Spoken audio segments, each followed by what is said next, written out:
A routine traffic court hearing in Royal Oak quickly turned into a tense and bizarre confrontation when Anthony Mattis, a self-proclaimed sovereign citizen, appeared before the court to challenge a traffic citation.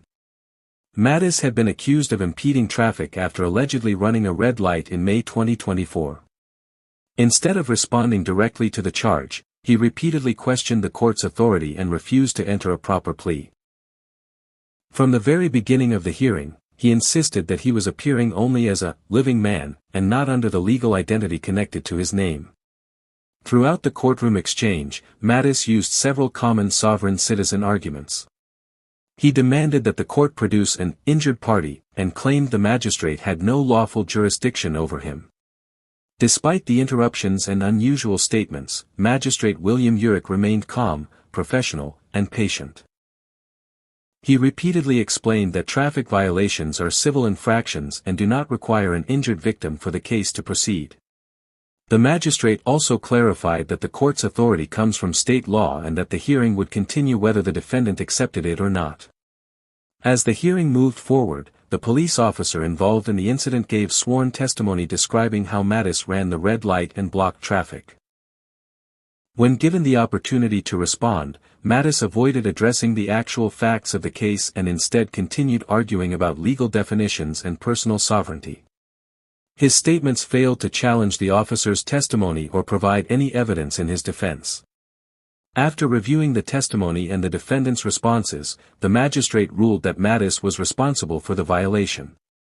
The court ordered him to pay a $175 fine.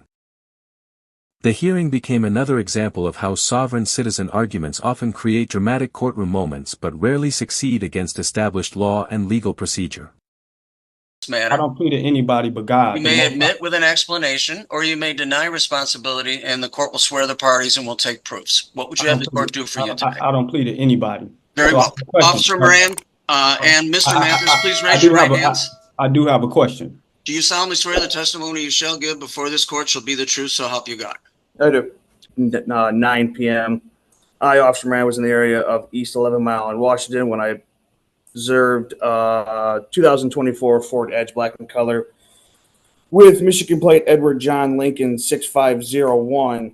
I was at the light at East 11 in Washington when I had the green arrow to turn. That vehicle then proceeded through the light. As I looked up at the traffic light, that light was red. Correct. I did, magistrate, at that time. That's based on your discretion, your training, and your experience. It is. Thank you. You obviously have the right to rebuttal if you choose to use it, Officer Moran. Mr. Mathis, it is now your turn. What would you like the court to know, sir? So I have a question. Are you a judge? Mr. Mathis, the court has already indicated it is a sworn judicial officer. It is exercising its jurisdiction lawfully over you. So questioning the court's authority. You don't have any jurisdiction over me. I would argue you don't have any jurisdiction. Okay. Mr. Mathis, the officer has already testified as to the facts of the case. It is now your turn to testify. You can tell the court anything you wish the court to know, focusing solely on the events of the date in question. What would you like to tell the court? The plaintiff is the city of Royal Oak. Please bring the city of Royal Oak. Are you asking where it is geographically, or are you asking where it is in terms of who's present on behalf of the city of Royal Oak? Where is the city of Royal Oak? Please bring the court doesn't understand your question. Are you asking where it is on a map, or where is the officer? No, I know exactly where it is on the geographic location, but where are they right now? The officer is representing the city of Royal Oak as a sworn and certified Michigan peace officer. So what else would you like to tell the court, Mr. Mathis? And please, again, the court suggests that you focus on the events of the date in question. Okay. Well, could you please bring forth the injured party? Was anybody injured?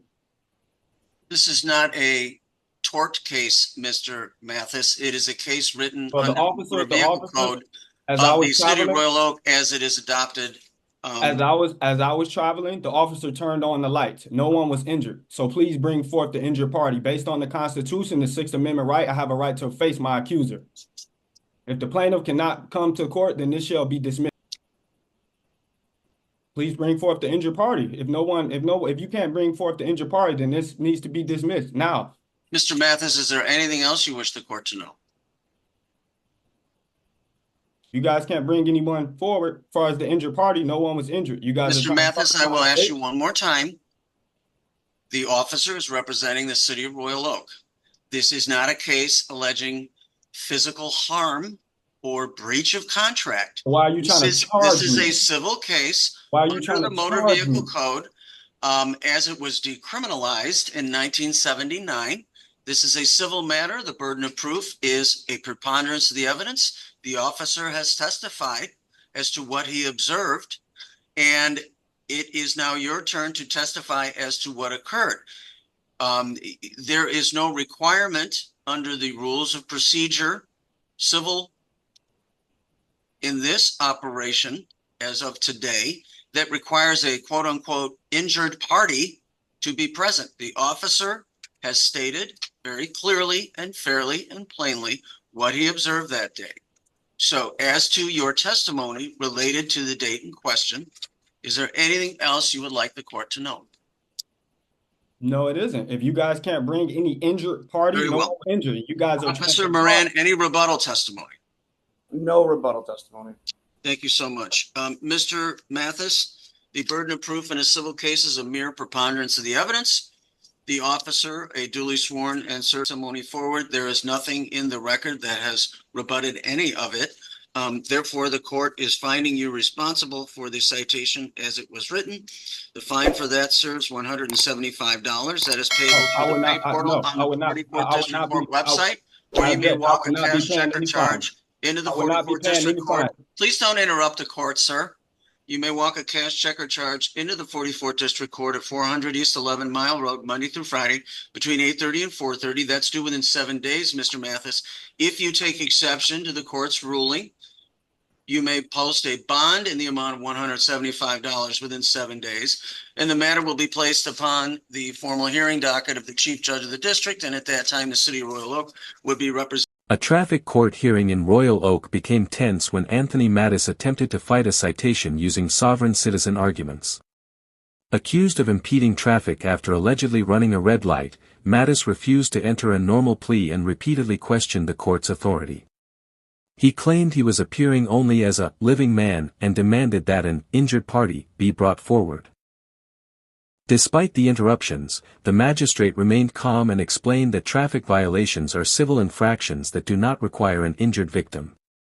As the hearing continued, the police officer gave sworn testimony describing the incident, while Mattis failed to provide any factual defense and continued arguing about jurisdiction instead. After reviewing the testimony, the magistrate found Mattis responsible for the violation and ordered him to pay a $175 fine.